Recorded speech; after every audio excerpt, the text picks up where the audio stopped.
Hi, my name is Samantha and welcome to today's video. Today we're going to be making some bookmarks. Let's get into it. Last week we made corner bookmarks as well as pinked bookmarks. Today we are going to be making bookmarks that are turned with a tassel.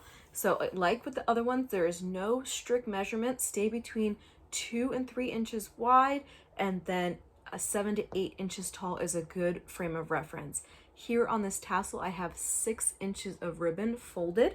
I do think this is a little long, so on the ones that we are making today, I use scrap fabric to piece together these pieces of fabric, but these ones are larger than these ones. We have 4 that we're making today.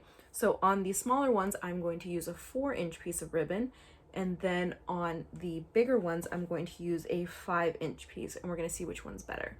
So like I said, you need a rectangle of fabric, whether that's multiple pieces or single piece, it's up to you. I'll post a video showing how I piece together these fabrics later, either this week or next. So be sure to subscribe if you want to see that.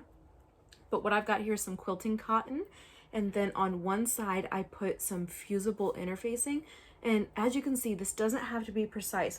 Again, I was using scraps and I just cut it to be smaller than the fabric, and I placed the 2 pieces of fabric together when I ironed it on so that none of the interfacing glue would get onto my iron. But just make it a little bit smaller and then put it on the inside. You could also use fusible fleece if you wanted to. It's totally up to you. So what we're going to do is take our fabric and then place them right sides together. Like I said, one of them has interfacing, the other does not. Place them right sides together. If you have pieced fabric like mine, it's more important that you piece together the, or place together the pieces that are pieced so that you have a more continuous look on both sides. Or another option is you could flip so that, you know, the other side is different from the front. What we're going to do is place them right sides together, and then on the inside we are going to place the ribbon. And then so you just place the ribbon, fold it in half, and place it downwards inside. If you're worried that you're going to lose this little piece, you can always fold the ribbon in the middle. You can eyeball this or go to your measuring table and double check. But if you want to, you can always just do a couple stitches to hold it down. That way you don't have to use a pin or a clip to hold your ribbon down. And then for the bookmark, I would at least put 1 pin in the middle, but it's up to you. Another good idea is to put 3.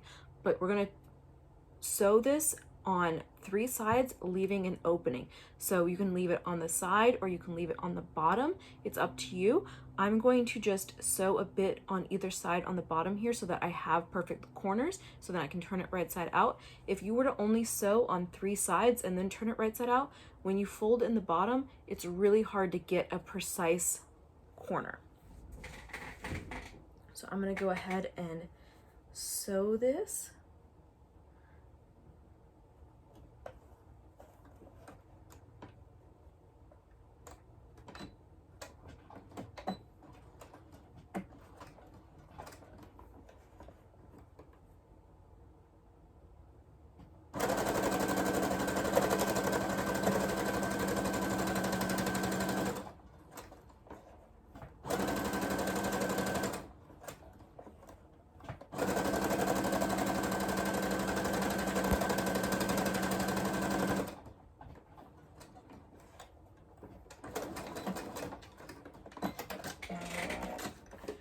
So what I did here is I left just a tiny, I just sewed a tiny bit on either side. I don't know if you can see my stitches here.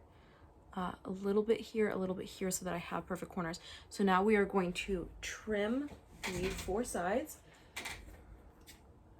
Trim, trim, trim, trim. So that helps us poke our corners out.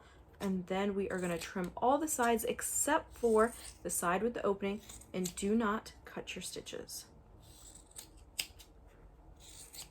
Okay, now we are going to turn this right side out. So I'm going to turn this right side out, and I'm going to go ahead and get the other bookmarks to this step, and I'll be right back with you. I've got the other 3 bookmarks sewn up, and I just wanted to point something out. So even though this interfacing is fusible, I do try to catch the interfacing in the stitches. This ensures when I turn it right side out, for whatever reason, if it's not adhered all the way, it will still stay intact. Also, I did a couple extra stitches on these ones across the bottom because I do feel like it isn't enough. I didn't do enough stitches, although this is smaller than this one. Like I said, 3 inches is easier to work with than the 2. But let me go ahead and turn all these guys right side out, and we will see what the next step has in store for us. When you do turn your project right side out, it is not going to look perfect. You're going to want to take something like a chopstick and just poke that into the corners. You could also use a pair of scissors. You could use a pencil. Just be careful not to poke through the corners if you're using something that is sharp. And we're just going to want to poke out all the corners. I like to also hold my project down and push my chopstick against the edges. This helps flatten the side seams. You could also iron this if you want, iron it flat. And see how when we did part of those stitches, it allows for the bottom here to just naturally fall in on itself. So we're going to want to get the bottom, all the raw edges inside. You could place a pin in there if you want, and then we're going to top stitch around. I have the other 3 prepped and ready to be top stitched. So let me get these stitches on. I'm going to increase the stitch length to a 4.0 or 5.0. I'll do 4.5. Let me know what you guys think in the comments down below. Do you like it better when I'm pausing, playing, editing clips together to show you multiple things? Or do you like last week's videos, how they were one clip, faster, and not as perfect of a project? Let me know what you guys think. But let me get the top stitches on these guys. Here we go. Here's our bookmarks. Let me know what your favorite one is in the comments down below. And if you want to take this project one step further, you can take care of the ends of the ribbon to make sure they don't fray. Like, see how this guy's fraying here? If you are a child, do not do this. Let your parent do it. But I'm just going to take my lighter here, and I'm just going to burn the ends until it's nice and sealed shut so that it doesn't fray. This is an electric lighter. I just keep the USB on it so that I don't lose it, but it is absolutely fantastic. You just recharge it. It's a rechargeable lighter, but just gently burn the ends. There we go. And then the ends won't fray. Let me know what you guys think in the comments down below. Which is your favorite? And do you think 5 inches or 4 inches for the tassel? Thank you so much for watching. Have a wonderful day. Please don't forget to like and subscribe.